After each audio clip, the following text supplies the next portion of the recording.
Easily the most controversial part of Hollow Knight Silksong is the 2 mask damage standardization, which has received accusations of artificially inflating the difficulty when it's actually the opposite.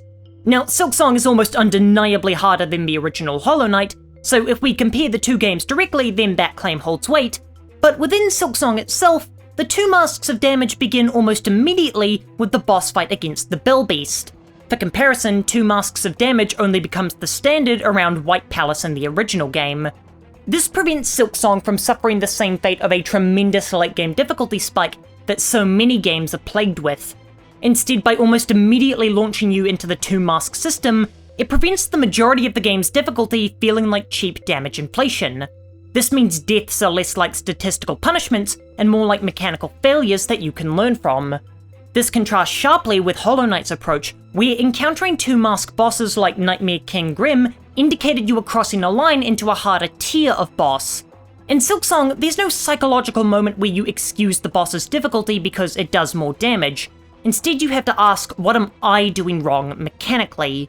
This shifts your mentality away from feeling underleveled or underprepared, and makes you start recognizing pattern gaps. Now, I should note the exceptions to this rule, as Moss Mother only does a single mask of damage. However, I think we can all agree that this is too soon for the sequel to set its precedent, as we're all just settling back into the series after a few years away.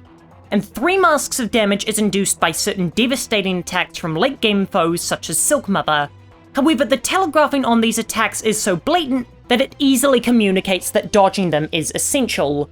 So by removing damage as a variable, Team Cherry eliminates the common excuse players tell themselves when facing a difficult boss, I just need to grind more, and replaces it with a more healthier mindset of I need to master this pattern. Now, you could always go out to get more mask shards, but this ends up providing diminishing returns, as you start the game with 5 masks and can only be upgraded to a maximum of 10.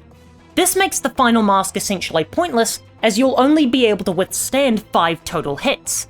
And of course, your maximum number of masks is limited by your progression, so you'll quickly reach the point where buffing your health is useless.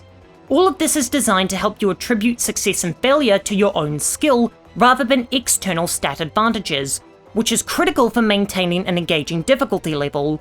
Also, if you take away one thing from this video, don't let it be get good skill issue.